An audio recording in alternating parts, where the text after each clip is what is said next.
Hello everyone, welcome to my YouTube channel. I am Aman, your tutor. Today we are going to discuss our class 11 maths first chapter, which is set. So without doing any further delay, let's start it. So set. First in our mind one question is arise that what is set? Okay. So first the question is what is sets? So there's a simple answer which is a defined well-defined collection of objects are known as sets. Okay, so ये तो definition थी, but अब मैं आपको इसको थोड़ा explain करता हूँ कि कैसे. So a well defined collection of objects means that अगर मैं आपको कहूँ natural numbers, so natural numbers 1 से स्टार्ट होते हैं और आप देखेंगे कि 1 2 3 4 5 ये एक डिफाइंड वेल डिफाइंड मैनर में है, ये सिस्टमेटिक वे में ये अरेंज्ड हैं. ओके, बट अगर उसी जगह मैं बात करूँ कि 5 best mathematicians in the world, so सबके ओपिनियंस अलग अलग होंगे और इसमें हम कोई क्राइटेरिया नहीं यूज़ कर सकते. सो ये वेल डिफाइंड नहीं होगा. सो आई थिंक आपको सेट पता चल गया होगा कि सेट होता क्या है. अब सेट के बाद आता है इसके कुछ सिंबल्स होते हैं, उन सिंबल्स की हम बात कर लेते हैं, उसके बाद हम आगे बढ़ेंगे. ओके, सो इसके सिंबल्स देख लेते हैं. First is N. N denotes set of natural number. ये जो एन होता है ये N denote set of all natural numbers. ठीक है, जितने भी नेचुरल नंबर मतलब 1 टू इन्फिनिटी को अगर हमें किसी एक सिंबल से डिनोट करना है तो हम उसकी जगह सिर्फ एक एन लिख देंगे. Okay, next one is Z. Z denotes set of all integers. ठीक है, जो जेड होता है वो सारे इंटीजर्स, जीरो से पीछे वाले भी और जीरो से आगे वाले भी, माइनस वाले भी प्लस वाले भी, सबको डिनोट हम लोग जेड से करते हैं. Okay, the next one is Q. Q denotes set of all rational number. हम जो क्यू होता है उससे हम सारे रैशनल नंबर्स को डिनोट करते हैं. Okay, now R denotes set of all real numbers. R से हम लोग सारे रियल नंबर्स को डिनोट करते हैं. 0.1 1 2 3 जितने भी बीच में नंबर, लाइक अगर मैं आपसे पूछूं 1 और 2 के बीच में कितने नंबर्स आएंगे, आप कहेंगे एक भी नहीं आएंगे, बट हाँ इसमें इन्फिनिटी रियल नंबर्स होंगे. ओके, नाउ अब कुछ आते हैं लाइक जेड प्लस. सो जेड प्लस क्या डिनोट करता है? Positive set of all positive integers. Okay, now second one is Q plus. So Q plus क्या डिनोट करता है? क्यू प्लस डिनोट करता है पॉजिटिव रैशनल नंबर्स. देखिए, इसको आपको याद करने की ज़रूरत नहीं है, आप इसको एक सिंपल तरीके में देख सकते हैं कि आप यहाँ प्लस लगते जा रहे हैं. ओके, सो यही समझ लीजिएगा, प्लस मतलब पॉजिटिव. ओके, बस. अब यहाँ पे जैसे कि आर प्लस आ गया, so R plus positive real number, simple positive real number. Okay, so ये थे कुछ. अब आता है रिप्रेजेंटेशन ऑफ सेट. सेट को हम लोग रिप्रेजेंट कैसे करेंगे, किस फॉर्म्स में? सो सेट को रिप्रेजेंट करने के हमारे पास 2 वेज हैं. ठीक है, सेट कैन बी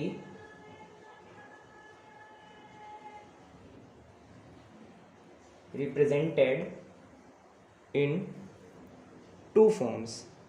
ओके, अब ये 2 फॉर्म्स कौन सी, इन्हें हम लोग देख लेते हैं. सो जो हमारी पहली फॉर्म होती है उसे हम लोग कहते हैं रोस्टर फॉर्म.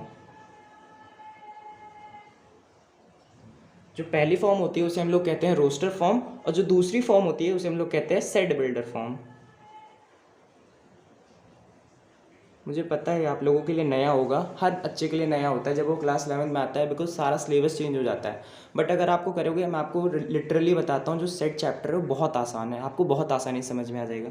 ओके, सो अब देख लेते हैं कि रोस्टर फॉर्म क्या होता है और ये सेट बिल्डर क्या होता है. सो पहले हम लोग बात कर लेते हैं रोस्टर की.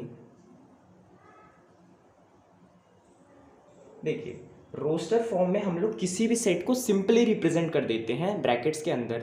जैसे कि यहाँ पे दे रखा है, यहाँ पे एन क्या कर रहा है? नेचुरल नंबर को डिनोट्स कर रहा है. ठीक है, सो अगर हमें कोई क्वेश्चन मिल जाए जैसे कि represent natural numbers from 1 to 5, तो हम लोग कैसे हम लोग रिप्रेजेंट करेंगे? सो इसके लिए सबसे पहले हमें एक ब्रैकेट लगाना पड़ता है, देन उसके बाद हमें 1 2 3 4 5 सिंपली हमें ऐसे कर देना पड़ता है। मतलब जिस चीज़ की वैल्यू है हमें उसको सिंपली पुट कर देना पड़ता है, उसी को रोस्टर फॉर्म कहते हैं। ओके, जैसे कि एक और चीज़ देख लेते हैं, लाइक अब अगर हमसे कोई बोल दे सेट ऑफ इंटीजर्स, अब इंटीजर्स हमें बोल दे कि greater than 0 but less than 3, तो हम लोग क्या करेंगे? पहले तो हम लोग ब्रैकेट लगाएंगे, ग्रेटर देन 0, 0 से बड़ा क्या होता है 1 2, बट लेस देन 3, 3 से कम तो बस 2 तक। ओके, सो ये क्या हो गया हमारा रोस्टर फॉर्म। रोस्टर फॉर्म में हम किसी भी चीज़ को सिंपली, अब जैसे अल्फाबेट आ जाए, अब जैसे कि यहाँ पे है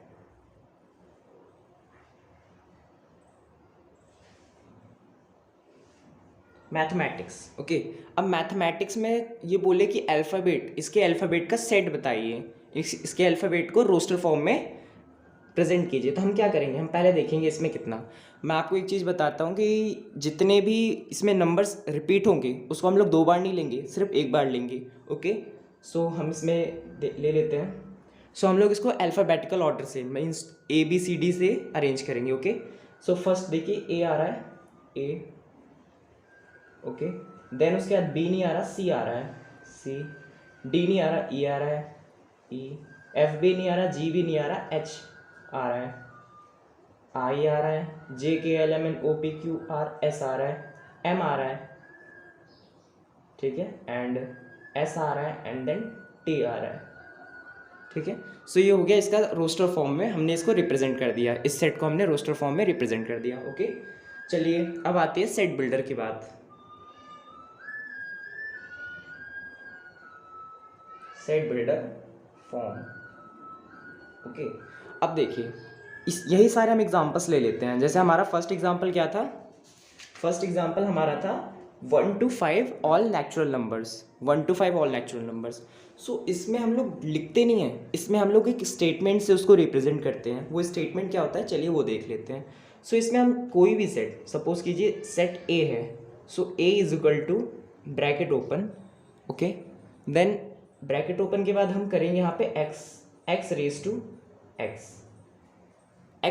x, यहाँ पे x कोई भी नंबर हो सकता है। ओके, x हम लोग किसी भी नंबर को सपोज कर रहे हैं, x raise to x belongs to, मैंने आपको इंट्रोडक्शन में बताया नहीं है, उसके लिए आई एम एक्सट्रीमली सॉरी, ये सिंबल होता है बिलोंग्स टू का। Okay, x raise to x belongs to natural number, ये तो मैंने आपको बताया था, नेचुरल नंबर को इससे डिनोट करते हैं। ओके, अब यहाँ पे हम लोग ये कोमा लगाएंगे और यहाँ पे उल्टा A, ये हो गया हमारा उल्टा है।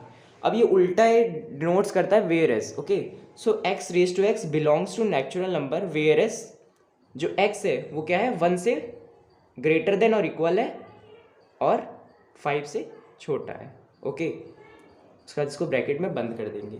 सो ये हमारा हो गया सेट बिल्डर फॉर्म। एक और ले लेते हैं एग्जाम्पल। सो दूसरा एग्जाम्पल हमारा था इंटीजर्स। ठीक है, इंटीजर्स जो 0 से बड़े हों और 3 से लेस हों। सो इंटीजर, सो इसको भी A मान लेते हैं। सो देखिए मैं आपको बताता हूँ, x रेज टू x आपको सेट बिल्डर की हर क्वेश्चन में लिखना है। ओके, हर सोल्यूशन में आपको x रेज टू x तो लिखना ही है। So x raise to x belongs to integers. ठीक है, इंटीजर्स वेयर एस जो हमारा इंटीजर है वो क्या है, 0 से ग्रेटर देन है और किससे लेस देन है, 3 से लेस देन है। ओके, सो ये था set builder form. So I think आपको ये समझ में आ गया होगा।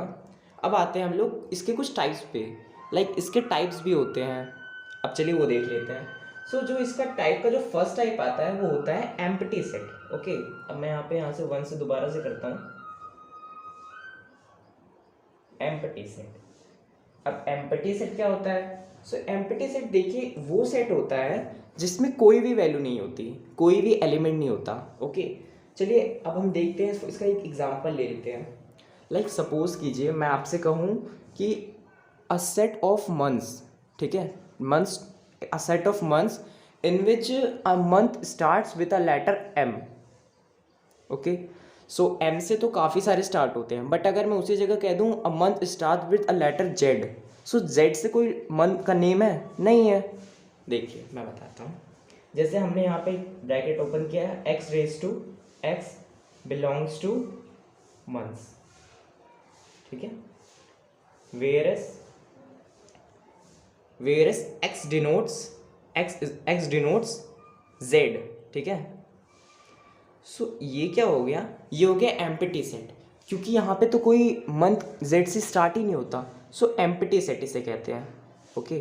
और एम्प्टी सेट को हम लोग डिनोट करते हैं किससे, इससे। ये क्या होता है, अब इसको हम लोग कहते हैं फाई। फाई का मतलब होता है कुछ नहीं, ओके। सो ये एम्प्टी सेट था। अब सेकंड आ जाता है हमारा फाइनाइट सेट। अब ये देख लीजिए कि फाइनाइट सेट क्या होता है। सो फाइनाइट सेट वो होता है जिसमें एक लिमिटेड नंबर एलिमेंट्स एक लिमिट में होते हैं, ओके। लाइक अगर मैं बात करूँ कि मंथ्स की, सो मंथ्स जो है वो लिमिटेड है, वो 12 मंथ्स हैं। अगर मैं अल्फ़ाबेट की बात करूँ तो 26 हैं। अगर किसी भी चीज़ की, कोई भी चीज़ जो लिमिटेड हो, लाइक सपोज किया जाए अगर आपको यहाँ पे एक रोस्टर फॉर्म में दे रखा है 1 2 3 4 5, सो एक इन्फिनाइट सेट है, इसमें 5 तक ही है, वैल्यू 1 से स्टार्ट हुई है और 5 पे ख़त्म हुई है, तो ये एक फाइनाइट सेट है, ओके।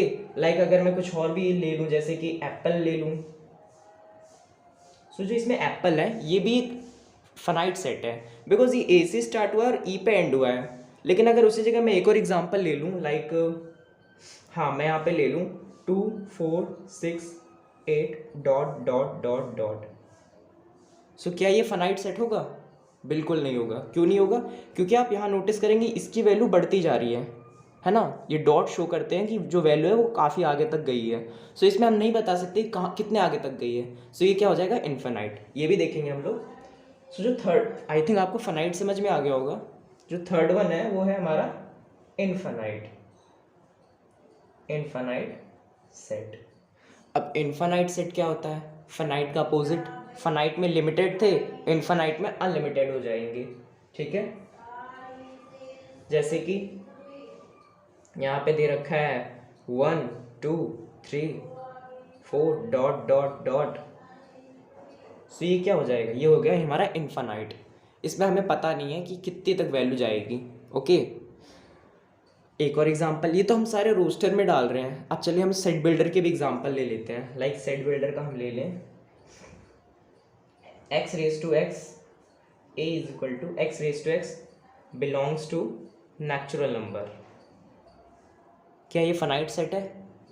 बिल्कुल नहीं है। क्यों नहीं है? क्योंकि नेचुरल नंबर तो बहुत सारे होते हैं, हमें तो ये बताया नहीं कि कितने से लेस कितने से मोर, ये तो बताया नहीं है। तो ये क्या हो गया, ये हो गया हमारा infinite set, okay. I think आपको समझ में आ गया होगा। चलिए अब हमारा जो फोर्थ आता है वो होता है हमारा इक्वल सेट। इक्वल सेट, अब इक्वल सेट क्या होता है? सो इक्वल सेट वो सेट होता है जिसमें जो ब्रैकेट के अंदर एलिमेंट्स होते हैं वो इक्वल होते हैं दोनों के। सपोज करते हैं, सपोज हमने एक सेट ए लिया जिसके एलिमेंट्स हैं 1 2 3 4, और उसी जगह हम एक और लिया, हमने बी लिया जिसके एलिमेंट्स हैं 3 4 2 1। अब कोई पूछे आपसे कि इन दोनों सेट्स के जो एलिमेंट्स हैं वो आपस में इक्वल हैं कि नहीं, तो आप अगर देखोगे ऐसे तो आप मना कर दोगे, बट नहीं, क्योंकि हमें ये नहीं, हम इससे ये मैटर नहीं करता कि वो कैसे अरेंज्ड हैं, ये मैटर करता है कि वो एलिमेंट उसमें हो, ओके। देखिए आप यहाँ पे आपको 1 मिलेगा, 2 मिल रहा है, 3 मिल रहा है, 4 मिल रहा है, सारे मिल रहा है, तो हम क्या कह देंगे, A is equal to B. So इसी को हम लोग कहते हैं इक्वल सेट, जो दोनों इक्वल हों, ओके। आई थिंक आपको इक्वल सेट। सो अब आता है हमारा फिफ्थ, विच इज सबसेट। ये बहुत इंपॉर्टेंट है। सबसेट को हम लोग इससे भी शो करते हैं, ठीक है। सो सबसेट क्या होता है, चलिए अब ये देख लेते हैं। सो अभी हमने एक एग्जांपल लिया था, a इज इक्वल टू 1 2 3, और अगर हम इसी जगह b को ले लें 1 2 3 4 5, सो आप अब इसमें नोटिस करेंगे जो a के एलिमेंट्स हैं वो b में सारे हैं। देखिए 1 2 3 1 2 3 a में सारे हैं, तो a क्या हो गया, a हो गया b का सबसेट, ठीक है। मतलब ए के जो सारे एलिमेंट्स हैं वो बी में हैं, सो ए बी का सबसेट हो गया, सबसेट मतलब उससे छोटा। ओके, अब सब इसको सबसेट निकालने का एक और फॉर्मूला होता है, वो फॉर्मूला आपको मैं बता देता हूँ, वैसे आपको मैं आगे पढ़ाता लेकिन कोई नहीं। सो सबसेट निकालने का जो फॉर्मूला होता है उसका फॉर्मूला होता है 2n for finding number of subset. अब जैसे कोई आपसे पूछ ले कि इन दोनों एलिमेंट्स, इन दोनों जो हमारे सेट दे रखे हैं, इन सेट में कितने सबसेट होंगे, तो आप तो ऐसे गिनने में और निकालने में काफ़ी टाइम लग जाएगा। बट अगर उसी जगह आप इस फॉर्मूले का यूज़ करेंगे 2n, तो आप तुरंत निकाल देंगे। ये कैसे, देखते हैं। सो देखिए, इसमें 1 2 3 1 2 3, अब इसमें 1 2 3 4 5, टोटल कितने हैं, 5 हैं। ओके, सो यहाँ पे हम क्या ले लेंगे, 2 की पावर 5। सो 2 की पावर 5 क्या हो जाएगा, 32। सो इसमें कितने सबसेट हो गए, 32। सो ऐसे हमें पता चल गया कि इसमें कितने होंगे, इसमें टोटल 32 सबसेट्स होंगे। ओके, चलिए अब आता है हमारा जो 6th आता है, वो आता है यूनिवर्सल सेट। यूनिवर्सल सेट क्या होता है, यूनिवर्सल सेट वो सेट होता है जिसमें उसके अलावा सारे सेट आ जाएं। लाइक अब चलिए देखते हैं, यूनिवर्सल सेट को यू से डिनोट करते हैं। हमें यू दे रखा है 1 2 3 4 5 6 7 8। ओके, ये हमें यू दे रखा है, और हमें कोई सेट दे रखा है जिसके एलिमेंट्स हैं 1 2 3, और एक और सेट दे रखा है जिसके एलिमेंट्स हैं 4 5 6। ओके, अब आप देखेंगे कि 1 2 3 जो है वो भी इसमें आ रहा है, 4 5 6 जो है वो भी इसमें आ रहा है, 4 5 6 भी इसमें है, 1 2 3 भी इसमें है। तो एक तरह से इसे आप फादर सेट भी कह सकते हैं, जिसमें दोनों ऑफस्प्रिंग मतलब दोनों चिल्ड्रंस आ रहे हैं। ठीक है, सो यूनिवर्सल सेट वो सेट होता है जिसमें सारे सेट आ जाए, इसके भी एलिमेंट्स आ जाएं, इसके भी एलिमेंट्स आ जाएं, उसे हम लोग कहते हैं यूनिवर्सल सेट। आया समझ में, आई थिंक आया होगा।